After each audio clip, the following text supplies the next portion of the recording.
Good evening बच्चों, कैसे हैं सब लोग। मैं गौरव गिरिराज आप लोग के सामने में live the platform education centre से। आज मेरा उद्देश्य है आप लोग के सामने में जो मैं लाइव हुआ हूं उसके बारे में आज कुछ चर्चा करते हैं।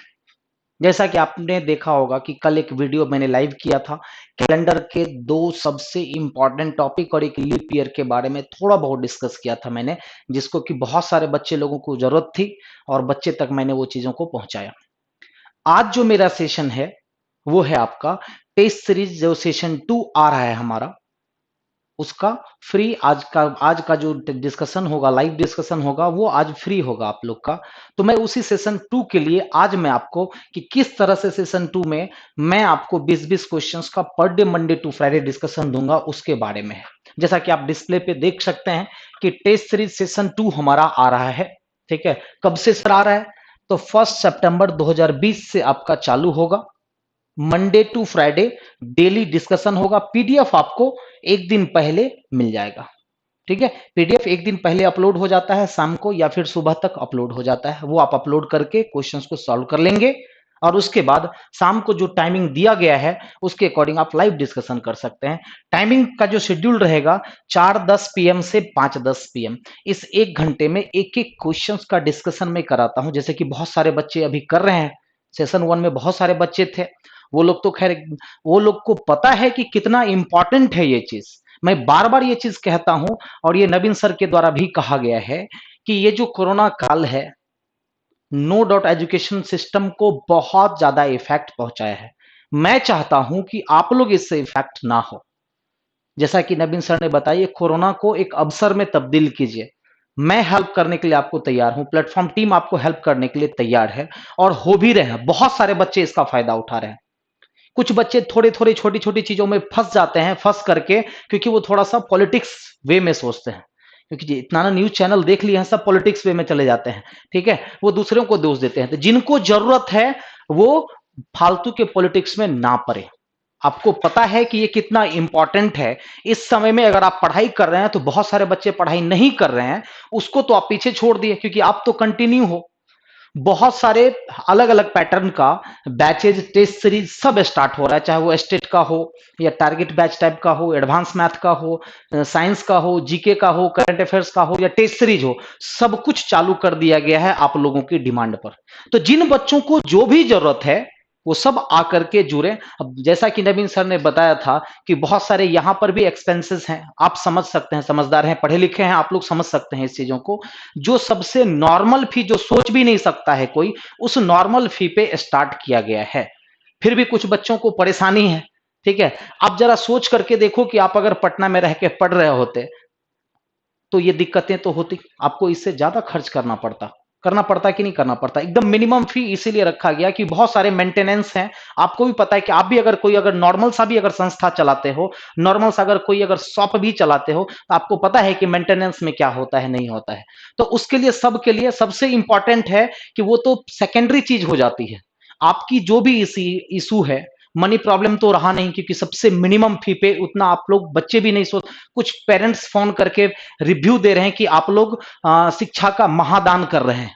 बहुत सारे पेरेंट्स का मेरे पास कॉल भी आ रहा है कि नो डाउट, मैं भी बहुत ज्यादा ये हुआ कि बहुत सारे लोग जो बता रहे हैं कि सर इतना कम फी देने में भी शर्म आ रही है। ठीक है, लेकिन मुझे कोई फर्क नहीं पड़ता है, बस आपसे एक कनेक्शन जुड़ा रहे, बच्चों से हमारा कनेक्शन जुड़ा रहे, उस चीजों के लिए हम लोग यहाँ पे खड़े हैं, रिस्क लेकर के। क्योंकि कोरोना सबके लिए, मेरे लिए भी है। ठीक है, ऐसा नहीं कि मेरे लिए नहीं है। वो अटैक मेरे पे भी कर सकता है, किसी को भी अटैक कर सकता है। फिर भी आप लोगों के लिए मैं यहाँ पे खड़ा हूं और जितनी चीजें रिक्वायरमेंट होगी, आपकी जितनी जरूरत होगी, हर एक चीज को आप तक पहुंचाया जाएगा और पहुंचाया जा रहा है। ठीक है, तो बच्चों, पढ़ाई से जुड़े रहना सबसे इंपॉर्टेंट चीज है। खास करके टेस्ट सीरीज, आपको पता है कि कितना इंपॉर्टेंट चीज होता है किसी भी चीज के लिए, क्योंकि टेस्ट सीरीज से आप हर एक सब्जेक्ट से कनेक्ट रहते हैं। लेकिन ये नहीं है कि आप सब कुछ जोड़ो ही। आपको जो जरूरत है, सारे बैचेज स्टार्ट हो चुके हैं, सारे टेस्ट सीरीज स्टार्ट हो चुके हैं और होने वाले हैं। आपको जिस जिस चीज की जरूरत है वो सारा चीज आप कर सकते हैं। ठीक है, तो बहुत सारे बच्चों का नेट का इशू रहता है। बहुत सारे बच्चे बोलते हैं सर नेट खत्म हो जाता है। तो जब आप एक चीज ध्यान में दो कि जब आप ऑनलाइन पढ़ोगे तो सबसे पहले तो नेट तो चाहिए ही होगा। उसके लिए थोड़ा सा आपको कॉम्प्रोमाइज तो करना पड़ेगा। मुझे भी पता है कि नेट आपको ज्यादा चाहिए। नॉर्मली हम लोग 1 GB तक बहुत हो जाता, बच ही जाता था, लेकिन अभी तो आपको ज्यादा जीबी चाहिए, तो इसके लिए आपको थोड़ा सा ये करना पड़ेगा। ठीक है, तो चलिए टेस्ट सीरीज के बारे में बताता हूं मैं। सेशन 2 जो हमारा आ रहा है, ठीक है, जो हमारा सेशन 2 जो यहां पे आ रहा है, वो 1 सितंबर से क्लास चालू होंगे। Monday to Friday daily discussion होगा। पीडीएफ आपको मिल जाएगा विथ सॉल्यूशन। एक चीज और कि सॉल्यूशन भी हम लोग दे रहे हैं। पीडीएफ का डिस्कशन तो होगा ही, पीडीएफ जाएगा, फिर उस पीडीएफ का सॉल्यूशन एक दिन बाद अपलोड हो जाएगा, और उसका डेली का डेली डिस्कशन भी होगा। टाइमिंग रहेगा 4:10 से 5:10। ठीक है, फी वैसे 100 रुपीज फी है मंथली, लेकिन ऑफर प्राइस में 50 रुपीज मंथली में आपको ये 20 सेट मिल जाएंगे। 20 सेट आपको मतलब ₹2.5 पर सेट आपको पड़ता है। ठीक है, लेकिन अगर आप कॉम्बो चारों सब्जेक्ट का एक साथ परचेज करते हो, मैथ हो, रीजनिंग, साइंस और जीके, इन चारों को अगर एक साथ खरीदते हो तो ₹200 नहीं, आपको सिर्फ 150 पे करने होते। तो आपको जिस चीजों की जरूरत है, कम्बो लेना है चारों चीज का, कम्बो परचेज करो। सिर्फ साइंस चाहिए, साइंस परचेज करो। सिर्फ रीजनिंग चाहिए, रीजनिंग ले सकते हो। मतलब मैंने क्या बोला कि जिस चीज की आपको जरूरत है वो चीज आप जरूर, लेकिन मेरा बस एक ही कहना है कि मैक्सिमम टाइम स्टडी पे दो। ये भ्रम में आप लोग ना रहें कि बहुत सारे बच्चे कोरोना है तो नहीं पढ़ रहे हैं। बहुत बच्चे पढ़ रहे हैं। 1-2 महीने शुरू के 1-2 महीने 3 महीने तक बच्चे स्ट्रगल किए, लेकिन अब हर कोई पढ़ाई से जुड़ा हुआ है, तो आपको भी जुड़ा रहना होगा, क्योंकि कोरोना कभी तो खत्म होगा। एग्जाम जो भरे हैं आप, एग्जाम तो होगी, तय है। 2 महीने में हो, 3 महीने में हो, 4 महीने में हो, आपको अभी से तैयार रहना पड़ेगा ना। तो ये सारी चीजें हैं। तो आज मैं आप लोगों के लिए, आज का जो सेशन होगा वो फ्री है आप लोगों का। एक और टेस्ट मैं लेकर के आऊंगा आप लोग का, 2 टेस्ट आप लोग का डिस्कशन फ्री है, आप लोग देख सकते हैं। और डिस्क्रिप्शन में आज के पीडीएफ का लिंक दे दिया गया है, आप उसको सबसे पहले तो डाउनलोड कर लो। जो डिस्कशन में 20 क्वेश्चंस का करवाऊंगा, उसका पीडीएफ आपको नीचे, वीडियो के नीचे जब डिस्क्रिप्शन खोलेंगे तो वहां पे लिंक दिया हुआ है, आप वहां से 20 क्वेश्चंस को डाउनलोड कर लें। और आज का सेशन चलिए स्टार्ट करते हैं। जल्दी जल्दी सब लोग डाउनलोड कर लीजिए, और आज का सेशन आपके सामने है, मैं जल्दी से ले आ रहा हूं, तो आप लोग जल्दी से डाउनलोड कर लीजिए और मैक्सिमम लोग लाइव हो जाइए। ठीक है, आज का सेशन मैं स्टार्ट करता हूं। बहुत अच्छे अच्छे क्वेश्चंस मैं लेकर के आया हूं आप लोगों के लिए। आज 20 क्वेश्चंस का डिस्कशन देखते हैं हम लोग। ठीक है, चलिए फिर जल्दी से लाइव हो जाइए आप लोग, और हम लोग क्वेश्चंस पे आते हैं। ठीक है, जैसे कि सामने आपको क्वेश्चन दिख रहा होगा, क्वेश्चन नंबर 1 से 3 दिख रहा है ना। क्वेश्चन नंबर 1 से 3 दिख रहा होगा, इसको सॉल्व करते हैं। तो सबने डाउनलोड कर लिया? सभी बच्चे जल्दी जल्दी से पीडीएफ डाउनलोड कर लें। ठीक है, फिलहाल क्वेश्चंस पे कंसंट्रेट करते हैं हम लोग। 1 से 3 में यहां पे कुछ डायग्राम दिया हुआ है, वो पहले बना लेते हैं ताकि आपको समझने में आसानी हो। ठीक है, एक ये है, उसके बाद एक यहां पे रेक्टेंगल है, आप देख सकते हैं, एक रेक्टेंगल दिया हुआ है, और इसी से सटा हुआ एक सर्कल भी दिया हुआ है। ठीक है,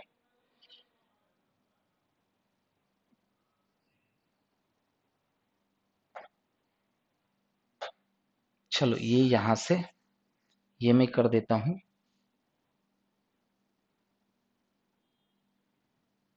ठीक है, हो गया। अब देखना है कि यहां पे बताओ कि ट्रायंगल किसको दिया हुआ है? टेनिस प्लेयर्स को। ट्रायंगल किसको इंडिकेट कर रहा है? जो टेनिस खेलने वाले हैं उसको। ठीक है, अब बताओ कि आयत किसको?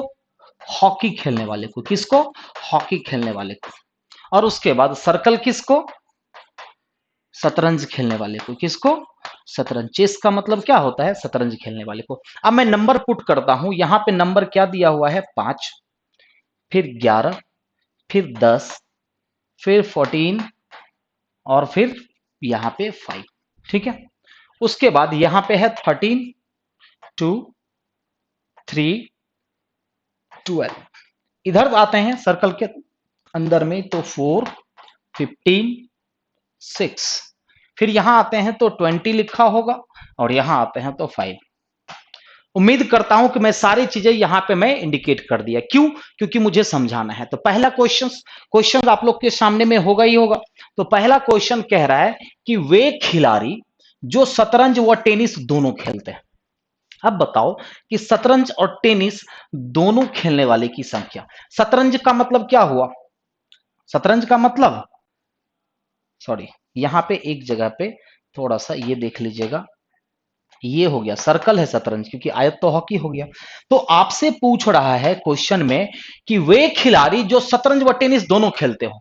शतरंज और टेनिस, शतरंज का मतलब क्या हो गया ये, और टेनिस का मतलब क्या हो गया ये। तो शतरंज और टेनिस खेलने वाले की अगर मैं बात करूं तो ये रहा, ये जो इतना पार्ट है, यही ना हुआ कि जो दोनों खेलता हो, शतरंज भी खेलता हो और टेनिस भी खेलता हो। ये पांच और ये पांच को आप नहीं ले सकते, क्योंकि ये शतरंज नहीं खेल रहे हैं। शतरंज का मतलब कि सर्कल और टेनिस का मतलब ट्रायंगल। तो इसके बीच में कितने लोग हो गए, पहले क्वेश्चन को सॉल्व करें तो 11 प्लस 10 प्लस 14 इक्वल टू 35। ये कौन हो गए, ये 35 लोग कौन है? कि शतरंज और टेनिस दोनों खेलने वाले, 11, 10 और 14। उनकी तुलना में शतरंज नहीं खेलने वाले खिलाड़ियों की संख्या कितनी अधिक है? अब ये तो हो गया शतरंज व टेनिस दोनों खेलने वाले। अब जो शतरंज नहीं खेलता है, शतरंज नहीं खेलने वाले का मतलब इसको आप, इसके अंदर में जो भी आ रहा हो उसको छोड़कर, यही ना हुआ, क्योंकि ये सभी तो सर्कल के अंदर में जो भी आ रहा है वो तो शतरंज खेलता है। अब शतरंज नहीं खेलने वाले कितने हो गए? तो 5, 5 10, 20 10 30 और 5 35। तो शतरंज नहीं खेलने वाले कितने लोग हैं बताओ? शतरंज नहीं खेलने वाले, शतरंज नहीं खेलने वाले कितने? 35। अब बताओ दोनों की तुलना में खिलाड़ियों की संख्या कितनी अधिक है? दोनों क्या है? यह एक समान है। क्या बता रहा है? दोनों क्या है? एक समान है। तो पहले का जो आंसर हो गया वो क्या हो गया? सी। पहले का आंसर क्या हो गया? सी। क्लियर है पहले का आंसर? फिर से समझो, वे खिलाड़ी जो शतरंज व टेनिस दोनों खेलते हैं, मतलब इस पार्ट की बात हो रही है, क्योंकि इतना ही पार्ट है जो दोनों चीजों को खेल रहा है, शतरंज को भी खेल रहा है और टेनिस को भी। टेनिस का मतलब तो ट्रायंगल के अंदर में, लेकिन 5 5 10 आप नहीं ले सकते। क्यों? क्योंकि ये जो है वो शतरंज के अंदर में नहीं आता है। तो 11 10 21 14 35 हो गया, इसकी वैल्यू कितनी? 35। अब कह रहा है शतरंज नहीं खेलने वाले से कितना अधिक है। तो शतरंज नहीं खेलने वाले ये सभी जो है वो तो शतरंज खेल रहे हैं। अब बच जो गया, तो बच कौन गया? 20 5 5 और 5, टोटल कितना होता है? 35 जो शतरंज नहीं खेलता है। तो दोनों क्या है? दोनों जो है वो एक समान है। तो हमारा आंसर क्या चला गया? सी। क्लियर है पहला क्वेश्चन? अब दूसरा क्वेश्चन, क्योंकि अगले पेज पे है दूसरा क्वेश्चन, अगर मैं अगले पेज पे जाता हूं तो फिर दिक्कतें आ जाएंगी, क्योंकि इसको फिर से बनाना पड़ेगा। तो दूसरा क्वेश्चन आप लोग के सामने में होगा और मैं पढ़ भी दे रहा हूं, मेरे पास क्वेश्चन है। दूसरा क्वेश्चन ध्यान से सुनिएगा, जिसने पीडीएफ अपलोड नहीं किया है कोई बात नहीं, बाद में कर लीजिएगा। दूसरा क्वेश्चन कह रहा है कि हॉकी के खिलाड़ियों का शतरंज के खिलाड़ियों से कितना अनुपात है। तो हॉकी के खिलाड़ी मतलब सबको काउंट करना है। हॉकी के खिलाड़ी का मतलब क्या हुआ? हॉकी के खिलाड़ी मतलब इसके अंदर में जितने भी आ रहे हैं। तो हॉकी के खिलाड़ी कितना हो गया? जोड़ लो आप, 5 2 7 3 10 10 20 20 40 और 15 55। दूसरा क्वेश्चन बनाते हैं, हॉकी के खिलाड़ी का अनुपात किससे पूछ रहा है? शतरंज से। आप अगर काउंट करके बताएंगे कि हॉकी कितने हैं, तो हॉकी का मतलब यही हुआ ना। तो 5 2 7 3 10 10 20 20 40 और 15 कितना हो गया? 55। अब इसका अनुपात किसके साथ? शतरंज खेलने वाले से। तो शतरंज का मतलब तो सर्कल के अंदर में जो भी आएगा इन सबको काउंट कर लेते हैं। तो 6 4 10 और 15 25, 25 10 35 और ये दोनों मिलकर के 25 हो गया। तो 35 और 25 कितना हो गया? 35 और 25 60। 60 के बाद यहाँ पे 12 और 13 25 85 और 3 2 5 90। आप अगर ठीक से जोड़ोगे, अगर सर्कल के अंदर में टोटल कितने हैं, तो यकीन मानिए टोटल 90 आएगा।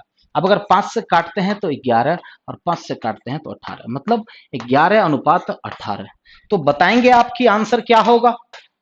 तो दूसरे क्वेश्चन का आंसर आखिर क्या चला जाएगा? 11 अनुपात 18, मतलब कि सी नंबर आंसर चला जाएगा। कोई दिक्कत? तीसरा क्वेश्चन मैं पढ़ रहा हूं कि तीसरा क्वेश्चन आखिर क्या कह रहा है। तीसरा क्वेश्चन यहां देखिएगा, कह रहा है वे टेनिस खिलाड़ी जो हॉकी के खिलाड़ी नहीं हैं उनकी संख्या कितनी है।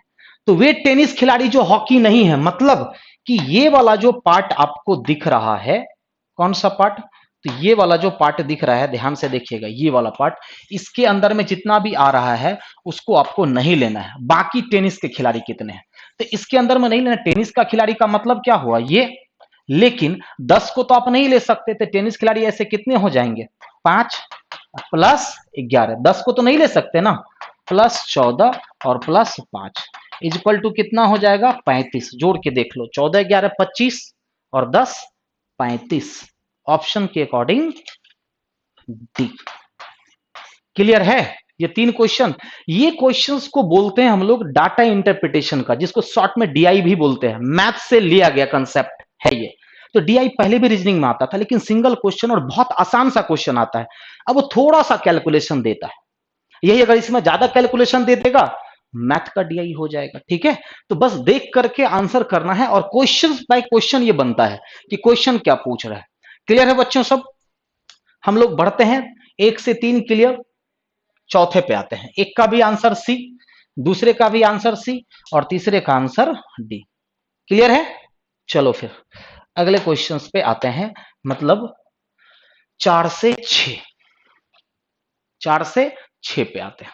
इसका भी क्वेश्चन आगे दिया हुआ है, तो हम लोग यहीं पे ड्रॉ कर लेते हैं कि क्वेश्चन में क्या कह रहा है। ब्लड रिलेशन का क्वेश्चन है। मैंने क्या बोला कि सब आज का सेशन में इसीलिए ले आया हूं कि लेवल पे, कि किस लेवल तक क्वेश्चन पूछ सकता है। जैसे डाटा इंटरप्रिटेशन किस लेवल तक पूछ सकता है, तो उस लेवल तक पूछ सकता है। ब्लड रिलेशन की बात करें तो इस लेवल का ब्लड रिलेशन, इसको ब्लड रिलेशन का पजल बोला जाता है। और आपको पता है कि इस टाइप के क्वेश्चंस पूछे जाते हैं। तो आओ देखते हैं कैसे बनते हैं ये क्वेश्चन। बहुत आसान है क्वेश्चंस को बनाना। ठीक है, तो चलिए फिर क्वेश्चन को स्टार्ट करते हैं। चलिए फिर क्वेश्चन कह रहा है, निम्नलिखित जानकारियों को ध्यानपूर्वक पढ़िए और उन पर आधारित प्रश्नों के उत्तर दीजिए। 6 व्यक्तियों के एक परिवार में, व्यक्ति कितने हैं, 6। 6 व्यक्तियों के एक परिवार में 3 पुरुष है, और नाम भी दे दिया कि लोकेश, मानव और नीतीश। ये तीनों क्या हैं, पुरुष, एवं 3 महिलाएं, रानी, सविता तथा तन्वी। मतलब कि 6 व्यक्तियों का एक परिवार है जिसमें 3 पुरुष है, मानव, नीतीश एवं लोकेश, और 3 महिलाएं हैं, रानी, सविता और तन्वी। यह 6 व्यक्ति वास्तुकार हैं, वकील हैं, सीए हैं, प्रोफेसर हैं, डॉक्टर हैं और इंजीनियर हैं। मतलब परिवार में 6 व्यक्ति और सभी का अलग अलग प्रोफेसर, लेकिन इस क्रम में नहीं था। अब आपको पढ़ करके एक डायग्राम बनाना है, फैमिली ट्री बनाना है, और आगे जो 4 से 6 3 क्वेश्चन दिए हुए हैं उसको भी सॉल्व करना है। ठीक है, तो चलिए जरा, पहला लाइन कह रहा है, इनमें 2 विवाहित जोड़े हैं और 2 व्यक्ति अविवाहित। 2 विवाहित जोड़े का मतलब 4 आदमी हुआ कि नहीं, और बचा हुआ जो 2 है वो अविवाहित है, मतलब उसका विवाह नहीं हुआ है। पहला लाइन कह रहा है, नीतीश रानी का पति नहीं है। जो निगेटिव सेंटेंस दिया हुआ है उसको आप बाद में देखेंगे। नीतीश जो है रानी का पति नहीं है, ये क्लियर कर दिया है। ठीक है, फिर कह रहा है कि डॉक्टर का विवाह वकील के साथ हुआ है, रानी के दादाजी प्रोफेसर है। मतलब रानी के दादाजी प्रोफेसर है, मतलब कि 3 जनरेशन में पीढ़ी जा रही है। तो हम यहीं से उठाएंगे कि 3 जनरेशन का पता चल रहा है कि रानी के दादाजी जो है वो प्रोफेसर है। मान लो कि ये रानी है, अब इनके दादाजी, पापा और पापा के पापा, मतलब कि ये, तो रानी के दादाजी कौन है, ध्यान से देखिएगा कि रानी के दादाजी प्रोफेसर है। मतलब यहां पे जो भी होगा वो क्या हो जाएगा, प्रोफेसर हो जाएगा। क्लियर है, रानी के दादाजी प्रोफेसर है। अब कह रहा है कि डॉक्टर का विवाह वकील के साथ हुआ है, छोड़ दीजिए। मानव ना तो लोकेश का पुत्र है और ना ही वास्तुकार या प्रोफेसर है। फिर कह रहा है कि वकील तन्वी की पुत्रवधु। एक बात बताओ, जब हम लोग परिवार बनाते हैं और 2 विवाहित जोड़े हैं, तो 2 विवाहित जोड़े आपको क्या लगता है, एक विवाहित जोड़े यहां पे होना चाहिए कि नहीं? मतलब एक पति पत्नी यहां पे और एक पति पत्नी यहां पे, और नीचे जो हो जाएगा वो एक बच्चों का पीढ़ी हो जाएगा। नीचे जो हो जाएगा वो क्या हो जाएगा, एक बच्चों की पीढ़ी हो जाएगी कि नहीं, 2 विवाहित जोड़। अब इस लाइन को पढ़िए, तो वकील तन्वी की पुत्रवधु है, इसका मतलब कि हम यहां पे तन्वी को डाल सकते हैं। अब वकील तन्वी की पुत्रवधु है, तो इसका मतलब यह कौन है, वकील है। देखो सब अटैच होता चला जाएगा। तो आपने इस लाइन को बैठा लिया और एक इस लाइन को बैठा लिया। ठीक है, नीतीश तन्वी का पुत्र है तथा इंजीनियर का पिता है। अब नीतीश कौन है? तन्वी का पुत्र है, मतलब कि यहां पे क्या हो जाएगा, यहां पे आपको नीतीश हो जाएगा। कौन हो जाएगा यहां पे? नीतीश। नीतीश तन्वी का पुत्र है तथा इंजीनियर का पिता है। अब इंजीनियर का पिता है तो दो बच्चे तो होंगे जो अविवाहित होंगे। अब इंजीनियर यहां पर भी हो सकता है और इंजीनियर यहां पर भी हो सकता है, लेकिन अभी क्लियर नहीं है, इंजीनियर के पिता। चलो, फिर कह रहा है लोकेश का विवाह सीए के साथ हुआ है।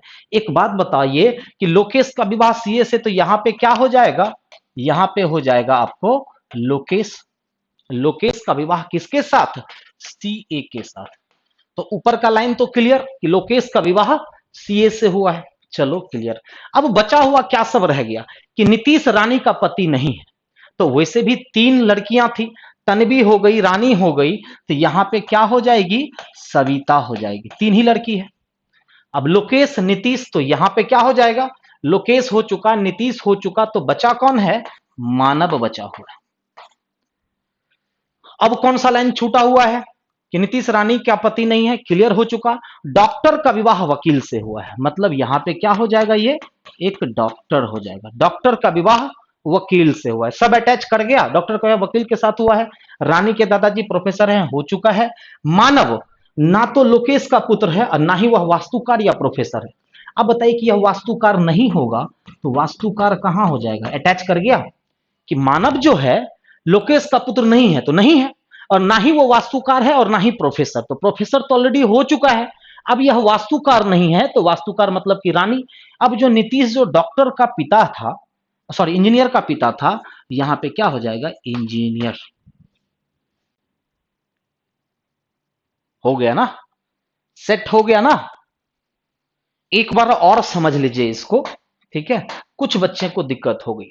जैसे एक हमको क्लू मिला यहां पे कि रानी के जो दादाजी हैं वो प्रोफेसर है, इससे हमको ये पता चला कि तीन जनरेशन की पीढ़ी है, दो विवाहित जोड़े हैं, तीन पुरुष है, तीन महिलाएं हैं। देखो कैसे कनेक्ट किया। तो मैंने यहां पे बैठा लिया रानी को, ध्यान से देखना, मैं फिर से बैठा करके दिखा रहा हूं,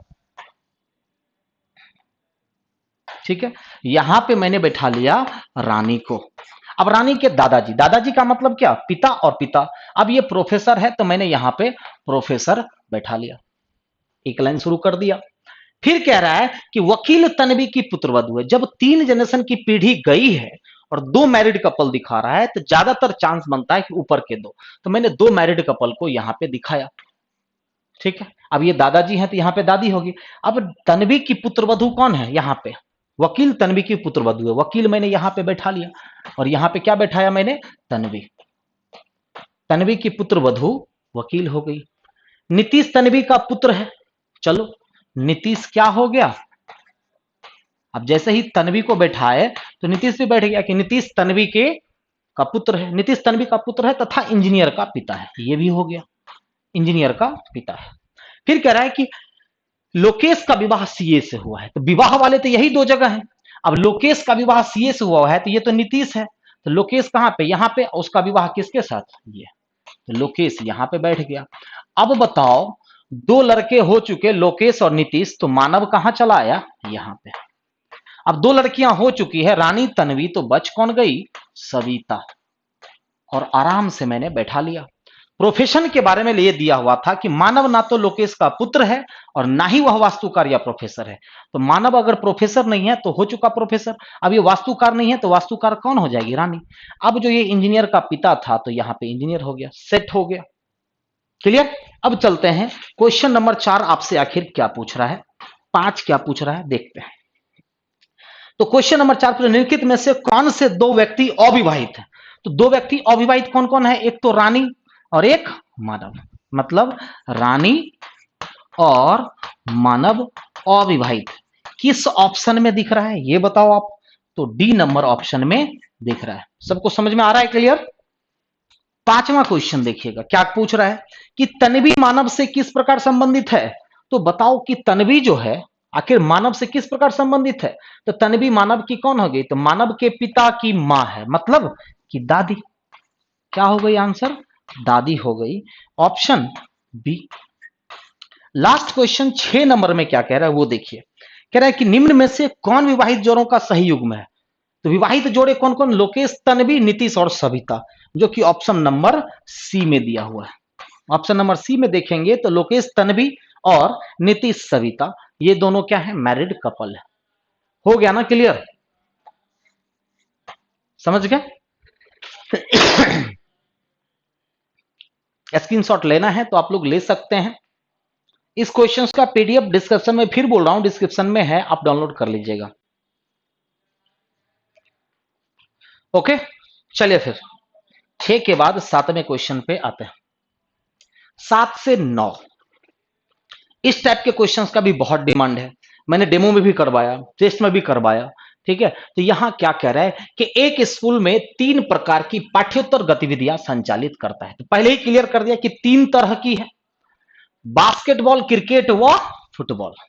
मैंने इसमें बोला था एक ट्रिक है इसका कि पहले कभी भी केवल या टोटल वाले को मत लीजिए, कॉमन वाले को लीजिए। अगर 3 चीजें हैं तो पहले ढूंढो कि क्या तीनों के बारे में दिया हुआ है, तो पहले ढूंढो क्या दिया हुआ है। अगर हम देखें, देखिएगा पहला लाइन कह रहा है कि 120 छात्र। एक इंफॉर्मेशन है कि टोटल कितने छात्र हैं? 120 छात्र हैं। 70 छात्र बास्केटबॉल, केवल बास्केटबॉल तो नहीं बोला है ना। 70 छात्र बास्केटबॉल का मतलब कुल खिलाड़ी जो बास्केटबॉल के हैं वो 70 होने चाहिए। 73 क्रिकेट के और 45 फुटबॉल में भाग लेते हैं। इसके अलावा 37 छात्र बास्केटबॉल और क्रिकेट, 20 बास्केटबॉल और फुटबॉल, मतलब ये दोनों कॉमन वाले हैं। 8 छात्र तीनों गतिविधियों में भाग लेते हैं। ये सबसे इंपॉर्टेंट है, 8 छात्र तीनों गतिविधियों में भाग लेते हैं। तो ये सबसे इंपॉर्टेंट इंफॉर्मेशन है आपके पास। तो मैंने क्या किया, ये बना लिया। किसी एक को मैं बास्केटबॉल मान लिया, चलो इसको मैंने बास्केटबॉल मान लिया, इसको मैंने क्रिकेट मान लिया और इसको मैंने फुटबॉल मान लिया। क्या मान लिया? सॉरी, फुटबॉल मान लिया। ठीक है। अब 8 छात्र जो हैं वो क्या बता रहा है कि 8 छात्र तीनों गतिविधियों में भाग लेते हैं। क्लियर हो गया? 8 छात्र तीनों गतिविधियों में भाग लेते हैं। 25 छात्र सिर्फ क्रिकेट में भाग लेते हैं। 25 छात्र सिर्फ क्रिकेट में भाग लेते हैं, मतलब 25 कहां पे हो जाएगा? यहां पे हो जाएगा। 25 छात्र सिर्फ क्रिकेट। अब हमको ढूंढना है कॉमन वाले, है ना। अब उसके 25 छात्र सिर्फ क्रिकेट में भाग लेते हैं और किसी भी खेल में नहीं। अब इंफॉर्मेशन क्या है? 120 में से 70 छात्र बास्केटबॉल, तो याद रखिएगा कि बास्केटबॉल वाले कितने हैं? 70। 73 क्रिकेट होना चाहिए, होना चाहिए कि नहीं? 73 क्रिकेट होना चाहिए और 45 क्या होने चाहिए? तो 45 जो है वो फुटबॉल होने चाहिए। इसके अलावा 37 छात्र बास्केटबॉल और क्रिकेट, मतलब बास्केटबॉल और क्रिकेट का मतलब इसका वैल्यू कितना दिया हुआ है बताओ? इसका वैल्यू 37। यही नहीं कह रहा है कि 37 छात्र बास्केटबॉल और क्रिकेट, मतलब बास्केटबॉल ये हो गया और क्रिकेट ये, इसकी वैल्यू 37 में से अगर ये 8 है तो यहां पे कितना हो जाएगा? 29। क्या हो जाएगा? 29 8 37 हो गए। फिर आगे पढ़िए, 20 जो है बास्केटबॉल और फुटबॉल, तो बास्केटबॉल और फुटबॉल ये मतलब इस पार्ट की वैल्यू वो कितनी बता रहा है? 20। 20 में से अगर ये 8 तो ये कितना हो गया? 12। देखिए तो 12 8 20 हो गया, 29 8 37 हो गया, 12 8 20 हो गया। अब 8 छात्र तीनों गतिविधियों में भाग लेते हैं, 25 छात्र सिर्फ क्रिकेट में। अब एक बात बताइए, ये टोटल कितना है? ये टोटल कितना होना चाहिए? 73। तो अब एक सिर्फ यही बचा हुआ है, तो सबको जोड़ करके 73 से घटाएंगे तो ये पार्ट निकल जाएगा कि नहीं? चलिए जोड़ते हैं। तो 29 और 8 37 और 25, 37 और 25 जोड़ते हैं तो कितना हो जाएगा? 62। तो बचा कितना? 11। फिर से एक बार जोड़ लेते हैं, 29 8 37 5 42 और 20 62। 73 से कितना कम है? 11। तो इसकी वैल्यू कितनी होगी? 11। अब ये टोटल कितना होना चाहिए? 45 होना चाहिए। 45 में से 12 8 20 और 11 31 हो गया, तो बचा कितने? 14। देखिए तो टोटल 45 हो गया, मैच कर गया डाटा। अब ये टोटल कितना होना चाहिए? 70 होना चाहिए। 70 में 12 8 20 और 29 49, बचा कितना? 21 हो गया। तो ये हमारा वैल्यू हो गया। अब आप तीनों क्वेश्चन बना सकते हैं। 7 नंबर क्वेश्चन की बात करें तो क्या कह रहा है? कितने छात्र सिर्फ बास्केटबॉल में भाग लेते हैं? अब आइए, कितने छात्र सिर्फ बास्केटबॉल का मतलब और किसी में शामिल नहीं होने चाहिए, तो सिर्फ बास्केटबॉल वाले हैं कितने, 21 हैं। ऑप्शन क्या हो गया, सी। 7 नंबर तो बन गया। आठवें क्वेश्चन की अगर बात करो आप, तो आठवां क्वेश्चन मेरे पास है, मैं पढ़ देता हूं। आठवां क्वेश्चन कह रहा है, कितने छात्र सिर्फ किसी एक ही खेल में भाग लेते हैं, तो सिर्फ एक ही का मतलब 21 प्लस 25 और प्लस 14। तो 21 और 14 कितना हो जाएगा, सबको जोड़ना है आपको। 21 प्लस 14 और प्लस 25, क्योंकि यही तीनों है जो सिर्फ एक ही खेल में भाग लेता है। 29 तो दोनों में भाग ले रहा है, 12 दोनों में भाग ले रहा है, 11 दोनों में भाग ले रहा है और 8 तीनों में। तो हमसे पूछ रहा है केवल किसी एक खेल में भाग लेने वाले की संख्या। तो 21 और 14 कितना हो जाएगा, 35 और 25 इज इक्वल टू 60। तो ऑप्शन बताइए क्या होगा। ऑप्शन की बात करें तो 8 नंबर में ऑप्शन डी चला जाएगा। क्या चला जाएगा, डी। अब 9 नंबर क्वेश्चन की बात करते हैं। 9 नंबर में क्या पूछ रहा है, तो 9 नंबर पूछ रहा है कि कितने छात्र सिर्फ फुटबॉल में भाग लेते हैं, तो सिर्फ फुटबॉल का मतलब 14। तो सिर्फ फुटबॉल का मतलब क्या हो जाएगा, 14 हो जाएगा। ठीक है, ऑप्शन के अकॉर्डिंग बताइए, बी नंबर, मतलब 7 का आंसर सी, 8 का डी, 9 का बी। क्लियर है। इस तरह से क्वेश्चंस बनाने पे 3 मार्क्स आपको ऐसे ही मिल जाते हैं। ओके, चलिए फिर आगे बढ़ते हैं। 7 से 9 हो चुका है, आपको मैंने बता दिया है। 10 से 12 सिटिंग एजमेंट का क्वेश्चन है। हेक्सागोनल मतलब षटकोणीय, मतलब षटकोणीय मतलब हेक्सागोनल, जिसको 6 बोलते हैं। तो कह रहा है 6 दोस्त प्रेम, काजी, ऋत्विक, सनी, टीनू और उत्कर्ष एक षटकोणीय, षटकोण का मतलब होता है ये 3 3 5 और 6, इसको षटकोणीय बोला जाता है ना। अब इसके सभी मेज के गिर्द बैठे हैं, मतलब कोई एक पर्सन यहां बैठा हुआ है, कोई एक यहां, 3 3 6 लोग ऐसे। लेकिन मैं कह रहा हूं इसको बनाने की जरूरत आपको बिल्कुल भी नहीं है।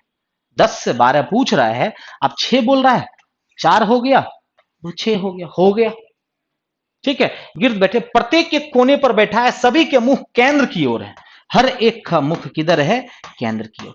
तो केंद्र की ओर दोस्त क्या होता है कि जब केंद्र की तरफ सारे पर्सन का मुख होगा, तो क्या होता है ना कि घड़ी की दिशा में बाएं होता है और विपरीत दिशा में दाएं होता है, उल्टा हो जाता है। जो आप डायरेक्शन में पढ़ते हैं उसका उल्टा हो जाता है, घड़ी की दिशा में बाएं होता है और विपरीत दिशा में दाएं होता है। ठीक है, पहला लाइन क्या कह रहा है उस पे आते हैं। प्रेम उत्कर्ष के बाईं ओर दूसरे नंबर पे है। प्रेम कहां, तो उत्कर्ष के बाएं। तो सबसे पहले किसको बैठाना जरूरी है, सबसे पहले उत्कर्ष को बैठाना जरूरी है। ठीक है, मान लो कि ये रहा उत्कर्ष। अब प्रेम कहां बैठा हुआ है, तो उत्कर्ष के बाईं ओर और दूसरे नंबर पे बैठा हुआ है। तो उत्कर्ष का बायां क्या होगा, अभी मैंने बताया बायां का मतलब घड़ी की दिशा, मतलब यहां से इधर, और दूसरे नंबर पे तो 1 और 2। उत्कर्ष से बाएं दूसरे स्थान पे कौन बैठा हुआ है, प्रेम। चलो पहला लाइन हम लोगों ने बैठा लिया। दूसरा लाइन कह रहा है काजी, ऋत्विक और सनी, काजी ऋत्विक और सनी का पड़ोसी है। अब एक बात बताओ, काजी अगर ऋत्विक का भी पड़ोसी है और सनी का, मान लो कि मैं आपका और आपके मित्र का पड़ोसी हूं, मतलब मैं आप दोनों के बीच में हूं। जब 3 लोग आपस में पड़ोसी होते हैं तो कोई एक को बीच में रहना पड़ता है। तो कौन पड़ोसी है, तो काजी पड़ोसी है किसका, ऋत्विक और सनी दोनों का। अब बताइए, तो वो तीनों तो यही ना हो सकता है, और कहीं चांस है, तो इसका मतलब कि काजी फिक्स है कि यहीं पे बैठेगा। अब काजी के बगल में ऋत्विक या तो यहां हो जाएगा या तो सनी, उसी तरह से ऋत्विक यहां हो जाएगा या सनी। तो बच कौन गया है, तो बच गया है टीनू। अब टीनू इसका मतलब यहां पे हो जाएगा। सर फिर से इसको, कोई बात नहीं, फिर से मैं बता देता हूं, मैं फिर से बता देता हूं। अब देखो कि काजी जो है ऋत्विक और सनी का पड़ोसी है, तो मतलब काजी को आप यहीं बैठा सकते हैं, तब ना वो ऋत्विक और सनी का पड़ोसी होगा। यहां बैठा सकते हैं क्या आप, नहीं। काजी को यहां नहीं बैठा सकते क्योंकि ऋतिक और सनी का पड़ोसी नहीं होगा। काजी को आप यहां नहीं बैठा सकते, ऋतिक और सनी का पड़ोसी नहीं होगा।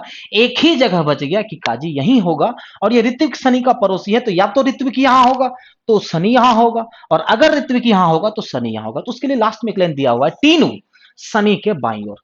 तो अगर सनी को यहां बैठाते हो तो यहां से तो दाएं हो जाएगा, मतलब कि सनी को यहां बैठाना पड़ेगा, तभी ना बाएं दूसरा होगा, और ऋत्विक कहां हो जाएगा, यहां पे। बस हो गया, बन गया, बन गया ये अरेंजमेंट। इस पे 3 मार्क्स। तो क्वेश्चन नंबर 10 क्या कह रहा है कि कौन टीनू के सामने की ओर बैठा हुआ है। तो बताओ कि टीनू के सामने कौन बैठा हुआ है। टीनू के सामने कौन बैठा हुआ है, काजी। टीनू के सामने कौन बैठा हुआ है, तो काजी बैठा हुआ है। इसका मतलब आपको आंसर क्या करना है, बी। 11 नंबर क्वेश्चंस अगर आप लोग अपलोड कर लिए हैं तो आपके पास होगा, नहीं तो मैं पढ़ रहा हूं। काजी के बाईं और चौथा व्यक्ति कौन है। तो काजी के बाएं, बाएं का मतलब घड़ी की दिशा, चौथा व्यक्ति तो पहला व्यक्ति, दूसरा व्यक्ति, तीसरा व्यक्ति और चौथा व्यक्ति, मतलब प्रेम है। कौन है वो, प्रेम। ऑप्शन से देख के बताइए कौन सा ऑप्शन हो जाएगा, ए नंबर ऑप्शन हो जाएगा। क्या हो जाएगा, ए। लास्ट एक 12 नंबर क्वेश्चन देखिएगा। इसी में निम्नलिखित में से कौन कौन प्रेम के पड़ोसी हैं। तो प्रेम का पड़ोसी एक टीनू हो गया और एक ऋत्विक हो गया, मतलब टीनू और ऋत्विक, टीनू और ऋत्विक किसी ऑप्शन में है, जी हां, ऑप्शन नंबर बी में। क्लियर, सिंपल था। ये दोनों को बैठाया पहले, फिर ये तीनों सेट हुआ, ए सेट हुआ, तो तीनों एकमात्र यहां बच गया। जैसे ही बोल दिया सनी के बाईं ओर, सेट हो गया ये क्वेश्चन। ठीक है, स्क्रीनशॉट लेना है आप लोग ले सकते हैं। तो शुरू के 4 क्वेश्चंस मैंने बंचेज में रखे थे, 3-3 का बंच, तो 12 क्वेश्चन हो गया। 4 सेट हम लोगों ने देखा, सेटिंग एजमेंट हमने देखा, वेन डायग्राम का पजल देखा, डाटा इंटरप्रिटेशन का क्वेश्चन देखा, है कि नहीं, और उसके बाद ब्लड रिलेशन का क्वेश्चन देखा हमने। अब आगे बढ़ते हैं, कुछ लॉजिकल क्वेश्चन भी आपके सेट में है, उसको भी हम लोग देखते हैं कि लॉजिकल में क्या करना है। आगे बढ़े दोस्त, चलिए फिर 13 नंबर क्वेश्चन में आपको यहां पे एक कथन दिख रहा होगा, नीचे 2 धारणाएं दिख रहे होंगे, है ना। इस कथन के अकॉर्डिंग कौन सा धारणा सही है आपको ये पता करना है। तो कथन जब भी लॉजिकल सेक्शन बनाते हो, चाहे वो आप कथन निष्कर्ष बना रहे हो, कथन धारणा बना रहे हो, कार्यवाही बना रहे हो, या फिर आप कॉज एंड इफेक्ट कोई भी सेक्शन बना रहे हो, तो कथन को सबसे पहले समझना जरूरी है कि कथन को अगर 100% नहीं भी समझते हैं तो कोई बड़ी बात नहीं है, सिर्फ उसके भाव को समझना है। हर एक चीज को बच्चे समझने लग जाते हैं, वहीं पे गलती कर देते हैं, एक एक शब्द को निचोड़ने लग जाते हैं।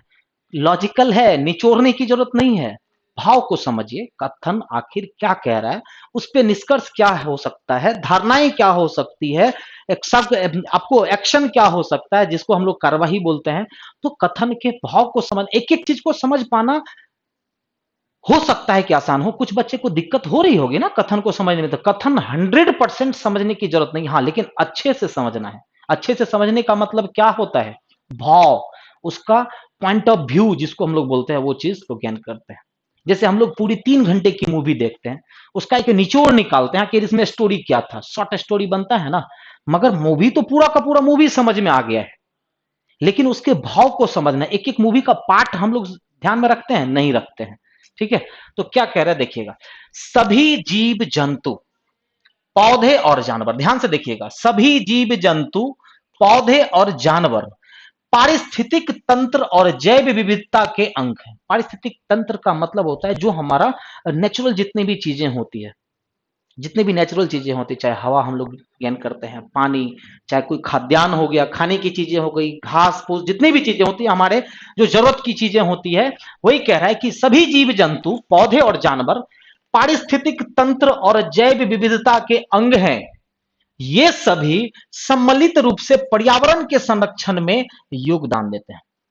आपको भी पता है कि जीव जंतु, पौधे, जानवर, ये सारी चीजें क्या होता है कि जो हमारे ये सभी सम्मिलित रूप से सब मिक्स होकर के हमारे वातावरण को शुद्ध बनाने में काम सहयोगी होते हैं ना। जो हमारा पारिस्थितिक तंत्र है और जैव विविधता का मतलब कि जो सभी को जो जरूरत की चीजें होती है वो, ठीक है, अंग है उसके, वो अंग है, ठीक है, सब एक दूसरे, जिसको कि हम लोग परजीवी बोलते हैं, इससे वो कनेक्ट है, उससे वो कनेक्ट है, उससे वो कनेक्ट है ना, सब चीजें की। तो पहला कह रहा है कि भवनों अथवा सड़कों के निर्माण के समय आसपास के वृक्षों की रक्षा कर। चलो यहां तक तो ठीक है कि भवनों अथवा सड़कों के निर्माण के समय आसपास के वृक्षों की रक्षा कर। वृक्षों की रक्षा कर रहा है मतलब पर्यावरण को बचाने का प्रयास है, लेकिन आगे क्या दे दिया है, पर्यावास को निर्मित अथवा संरक्षित करना। पर्यावास का मतलब होता है हैबिटेट सेंटर। अब मान लीजिए कि अगर महत्वपूर्ण सड़क बनने जा रहे हैं, अब किसी को रहने के लिए घर नहीं है, घर बनने जा रहे हैं, तो आखिर वो भी तो कर जरूरत की चीजें हैं। अब उसके लिए अगर पेड़ काटना पड़ रहा है तो हम पेड़ उगाएंगे कहीं पे, ये चीज हो सकता है। लेकिन ये कह दिया कि पर्यावास मतलब आप वहां से छोड़ करके कहीं और बस जाइए, रोड यहां छोड़ करके कहीं और बना लीजिए, तो ये चीजें तो गलत हो जाएंगी ना। तो पहला चीजें गलत हो गई, धारणा पहला गलत है।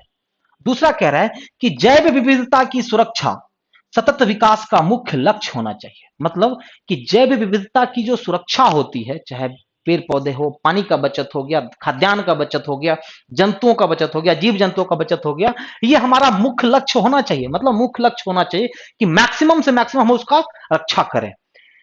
पृथ्वी पर मौजूद प्रत्येक प्राणी का जीवन ऊर्जा के प्रवाह खाद्य श्रृंखला पर निर्भर है, और इसमें से किसी भी प्राणी का लुप्त प्राय होना या लुप्त हो जाना इस ऊर्जा प्रवाह के एक अहम भाग को क्षति पहुंचाता है। मान लो कि जीव जंतु हैं या पौधे हैं, अगर धरती पर से सारे पौधे खत्म हो जाएं, सारे जानवर खत्म हो जाएं, तो ये क्या करेगा, ये जो ऊर्जा का जो प्रवाह है एक अहम भाग को क्षति पहुंचाता है।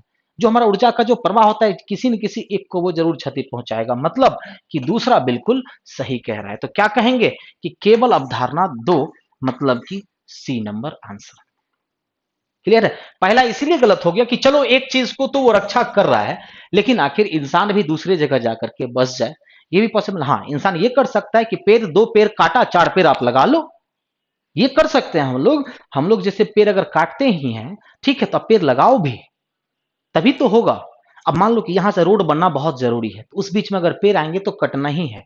लेकिन क्या होना चाहिए कि उसी सड़क के बीचों बीच एक पेड़ बना देते हैं, आजकल जो चीज होता है, ताकि वो चीजें बैलेंस हो सके। मतलब कहने का मतलब, पूरे भाव का मतलब एक ही है कि हमारी चीजें बैलेंस वे में होनी चाहिए, हर एक का इंपॉर्टेंस है इस ऊर्जा प्रवाह को बनाए रखने में। ठीक है, चलिए फिर नेक्स्ट क्वेश्चन 14 नंबर में कह रहा है इसका, इस तरह के इमेज को हम लोग समतल दर्पण कहते हैं। क्या कहते हैं, समतल दर्पण, या फिर वर्टिकल मिरर, मतलब कि समतल दर्पण हो गया। ठीक है, तो कह रहा है इसका इमेज क्या बनेगा।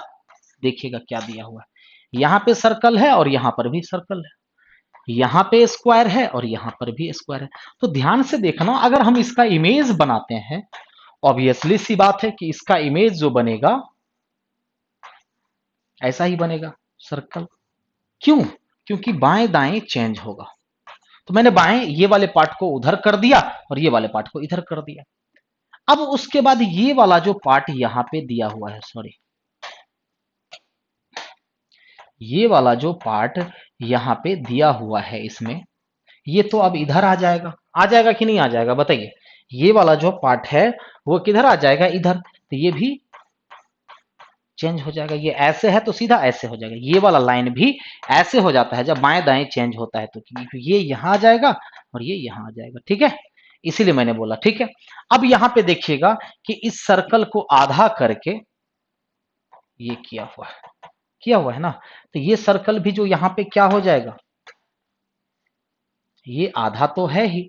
अब ये जो बाईं तरफ वाला है वो दाएं हो जाएगा कि नहीं हो जाएगा। अब बाकी ये दोनों पार्ट बाएं के दाएं चला गया। किसमें दिख रहा है, फिगर नंबर ए में, ऑप्शन ए। तो 14 नंबर का आंसर क्या चला गया, ए। ओके बच्चों, आगे बढ़े। क्वेश्चन नंबर 15, सिर्फ ये जो वर्टिकल में बाएं दाएं चेंज होता है, ऊपर नीचे नहीं बदलता। तो जो चीजें बाएं हैं वो दाएं हो जाएंगी, और जो बाएं हैं दाएं है वो बाएं हो जाएगी। वही मैंने किया और ये फिगर निकल करके आया। ओके, निम्न आकृति में कितने वर्ग हैं, है ना। निम्न आकृति में कितने वर्ग हैं। जैसे कि आपको एक चीज तो पता होगा, ठीक है, ये दिया हुआ है और इसको बीच से हाफ किया गया है, उसके बाद 1 2 3, ये 4 पार्ट में बटा हुआ है, फिर ये चीजों को अटैच किया गया है। तो अगर हम पहले इसमें ही काउंट कर लें कि कितने हो गए, तो आपको मैंने बताया था कि जब वर्ग काउंट करना है तो ये काउंट कर लो कितने हैं, 1 2 3 4। रो कितना हो गया 4 और कॉलम कितना है 2। तो इसका फॉर्मूला होता है कि 4 गुना 2 प्लस एक एक घटते जाना है, 3 गुना 1। एक आ गया तो रुक जाना है, तो एक आ गया रुक गए, तो 8 प्लस 3 कितना हो गया 11। मतलब कि इतने फिगर में कितने हैं 11। अब इसके बाद आपके साथ क्या जुड़ रहा है, आपके साथ जुड़ रहा है ये वाला डायग्राम, आपके साथ जुड़ रहा है ये वाला डायग्राम। 11 तो समझ गए, 11 मतलब इस बड़े वाले में। तो आपको पता है कि इस टाइप का अगर डायग्राम बनता है तो 5 वर्ग निकल करके आता है।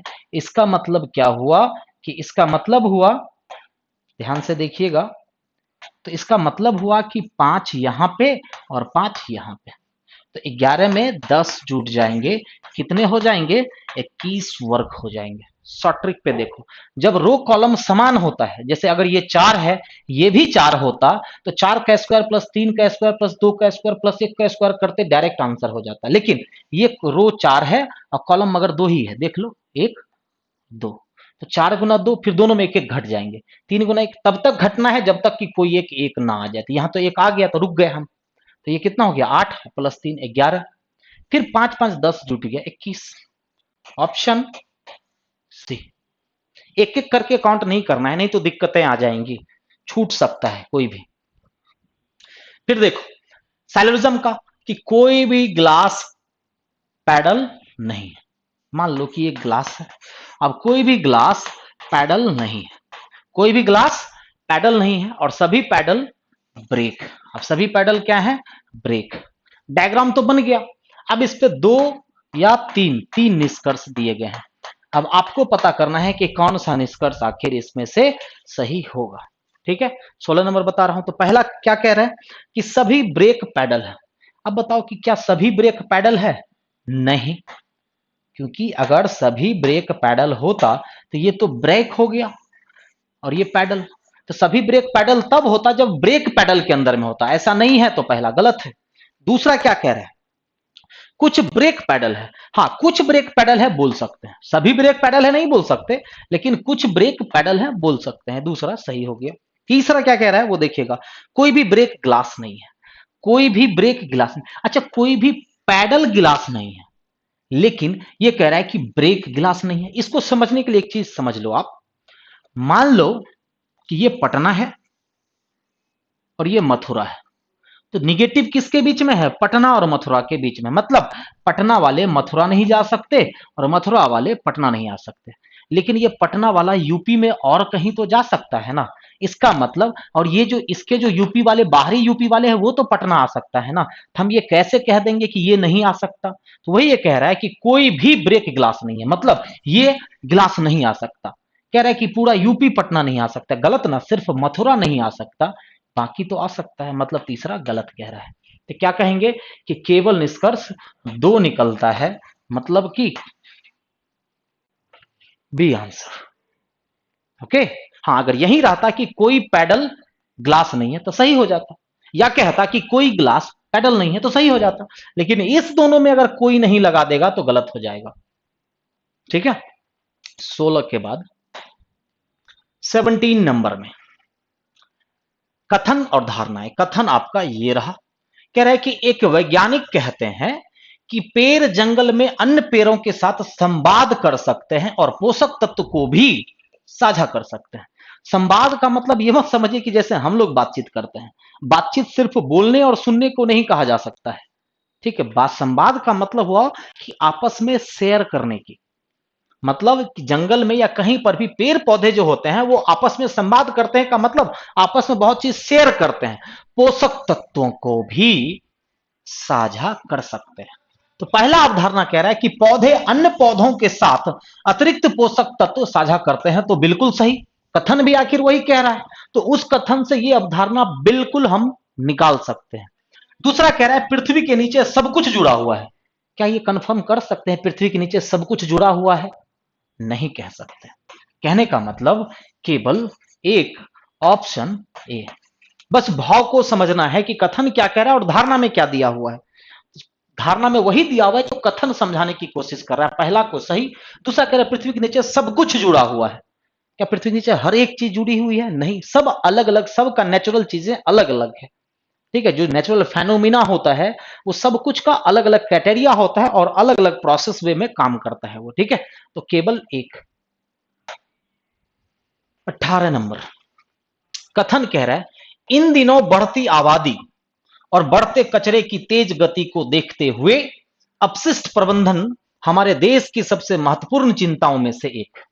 मतलब कि इन दिनों बढ़ती आबादी, आबादी बढ़ रहे हैं और बढ़ते कचरे की तेज गति को देखते हुए अपशिष्ट प्रबंधन, अपशिष्ट प्रबंधन का मतलब जो कचरे को जो है सो जो अथी करता हो, डिस्पोज करता हो जो कचरे वगैरह को, उसी को कहते हैं अपशिष्ट प्रबंधन हमारे देश की सबसे महत्वपूर्ण चिंताओं में से एक हो गया। मतलब कि उसका मैनेजमेंट सही ढंग से नहीं हो रहा है।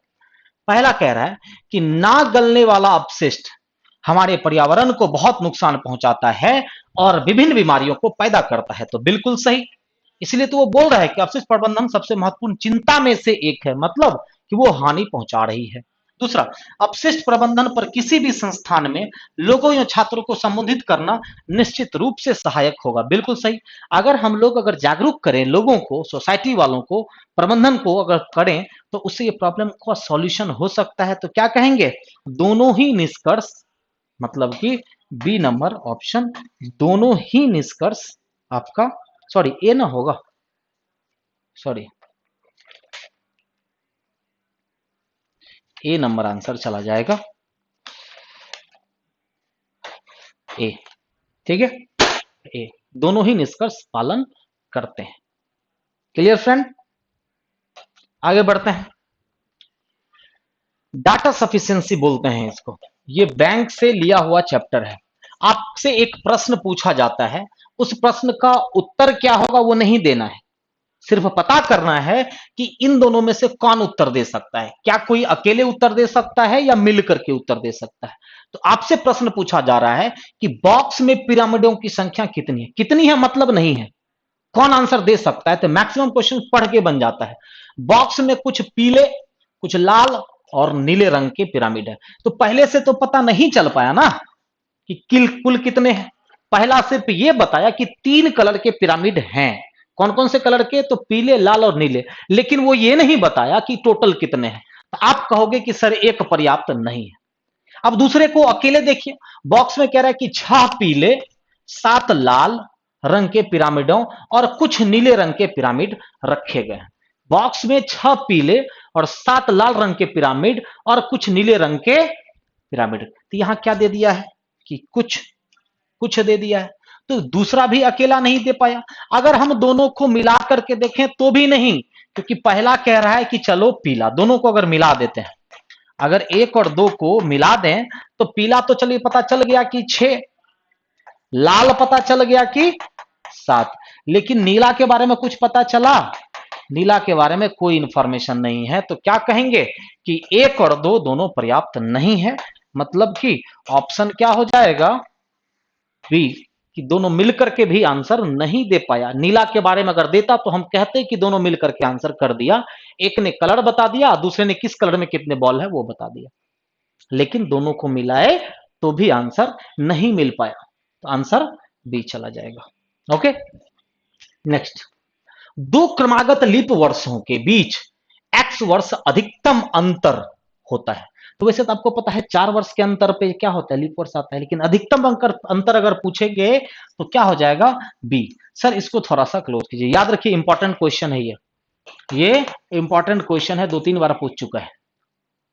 आपको पता होगा कि हर एक सेंचुरी ईयर, जैसे कि 1500, 1600, 1700, 1800, 1900, हर कोई लीप नहीं होता। शताब्दी वर्ष लीप तब होता है, शताब्दी लीप तब होता है जब वो 400 से कटे। याद रखिए, मान लो कि आप अगर लेते हो 1796, 1796 जो कि एक लीप है, ये लीप है। 96 के बाद 97, 98, 99 और फिर क्या आ गया 1800। क्या आ गया 1800। अब ये जो है सो क्या है, ये जनरल ईयर है, ये भी जनरल ईयर है, ये भी जनरल ईयर है, ये भी जनरल ईयर है। तो बताइए 96 4 सालों के अंतर में क्या लीप वर्ष आया?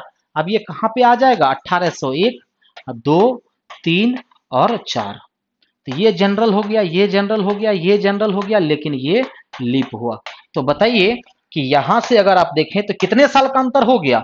1796 से लेकर के 1804, 1796 से 1804 कितने वर्ष का अंतर हो गया? तो अंतर हो गया 8 वर्ष का। कितने वर्ष का? 8 वर्ष का। क्योंकि हर शताब्दी वर्ष लीप नहीं होता। हाँ, अगर 1600 आता तब 4 ही साल में आ जाता, लेकिन क्यों? क्योंकि 1600 तो 400 से कट जाता है। तो ये याद रखिएगा, शताब्दी वर्ष लीप तभी होगा जब वो 4 से नहीं बल्कि 400 से कटे। तो आप लोग को पता होगा, आप लोग को पता होगा कि जो 4 से कट जाए वो लीप होता है, लेकिन शताब्दी वर्ष लीप तभी होगा क्योंकि हर एक शताब्दी वर्ष 4 से कटते हैं, लेकिन हर शताब्दी वर्ष लीप नहीं होता। जो 400 से कटेगा वही लीप होता है। याद रखिएगा, इंपॉर्टेंट पॉइंट है। इससे 2 पैटर्न का क्वेश्चन पूछ सकता है, एक ये और एक डायरेक्ट पूछ देगा कि निम्नलिखित में से कौन लीप वर्ष है या फिर निम्नलिखित में से कौन लीप वर्ष नहीं है। क्लियर बच्चों? तो जो भी टेस्ट होंगे आपको, रीजनिंग का जो भी टेस्ट होगा, इसी तरह से 20 क्वेश्चन आपको एक दिन पहले मिल जाएगा।